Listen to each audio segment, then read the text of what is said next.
नमस्कार, स्वागत है आपका। मेरा नाम है विपिन बेबाक। खनौरी सीमा पर गुरुवार को किसान शुभकरण सिंह की मौत के विरोध में पंजाब और हरियाणा उच्च न्यायालय में वकीलों के एक ग्रुप ने शुक्रवार 23 फरवरी को काम से दूरी बनाई। हालांकि हरियाणा सरकार के वकीलों ने हरियाणा के महाधिवक्ता VR महाजन के निर्देशानुसार हड़ताल में भाग नहीं लिया। हाल के दिनों में यह पहला ऐसा उदाहरण था जहां वकीलों का एक वर्ग खुले तौर पर बार निकाय के आदेश के खिलाफ गया।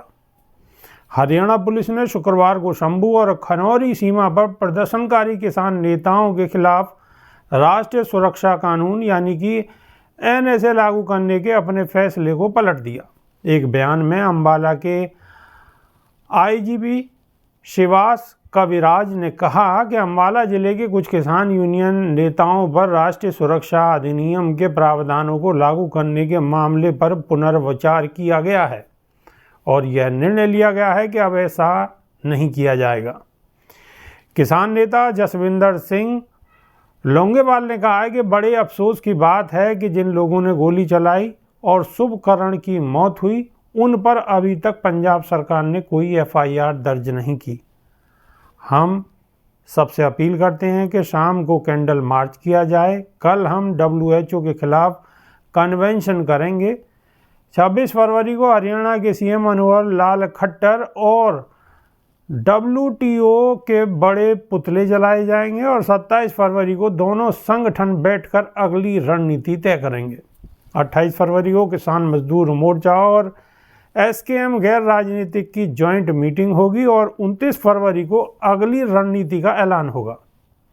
अब पंजाब सरकार को चेतावनी देते हुए शुभकरण सिंह ने हत्यारों के खिलाफ FIR दर्ज करने की अपील की है और खनौरी सीमा पर युवा किसान शुभकरण सिंह की मौत से किसानों में आक्रोश है।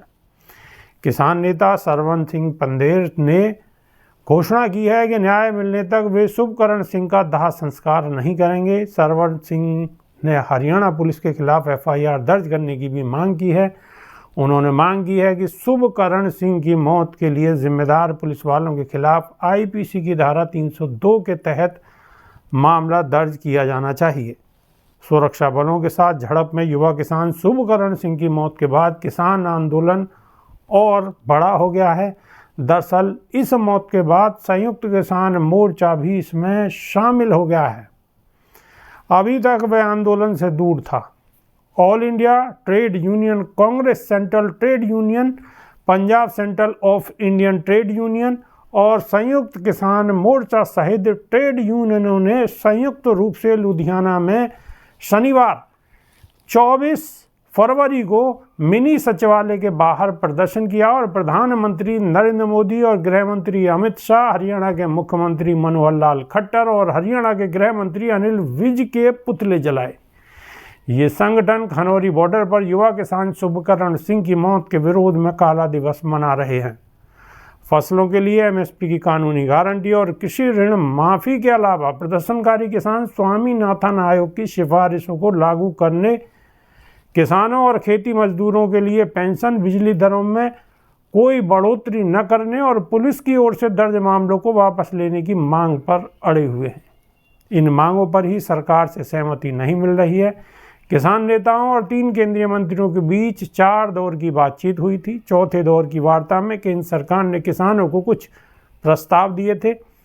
इस पर किसानों ने 2 दिन का समय मांगा था, लेकिन किसानों को सरकार का प्रस्ताव पसंद नहीं आया और इसे ठुकरा दिया गया। किसान MSP पर कानूनी गारंटी, उनके खिलाफ दर्ज मुकदमे वापस लेने और पेंशन की मांग को लेकर जिद पर अड़े हुए हैं। किसानों के साथ चौथे दौर की बातचीत के नकारात्मक नतीजे आने के बाद भी केंद्र सरकार किसानों से बातचीत की उम्मीद में है। वित्त मंत्री निर्मला सीतारमण ने शुक्रवार 23 फरवरी को कहा है कि केंद्र ने मंत्रियों की 3 सदस्यीय समिति की स्थापना की है और किसानों के साथ बातचीत कर रही है। ANI से बातचीत करते हुए वित्त मंत्री ने कहा कि केंद्र ने मंत्रियों की 3 संसदीय समिति बनाई है और किसानों के साथ चर्चा और बातचीत कर रही है। किसानों की आय बढ़ाने से लेकर छोटे छोटे खर्चों में सहायता करने तक PM मोदी ने किसानों के कल्याण के लिए हर कदम उठाया है। मैं ऐसे कई कामों की सूची प्रदान कर सकती हूं जो प्रधानमंत्री नरेंद्र मोदी ने किसानों के लिए किए हैं। केंद्रीय मंत्री अनुराग ठाकुर ने किसानों से बातचीत पर जोर दिया है। ANI के मुताबिक अनुराग ठाकुर का कहना है कि पहले भी हम चर्चा के लिए तैयार थे और अब भी हम चर्चा के लिए तैयार हैं। भविष्य में भी हम बातचीत के लिए तैयार रहेंगे। हम कोई समस्या नहीं है, वे हमारे अन्नदाता हैं।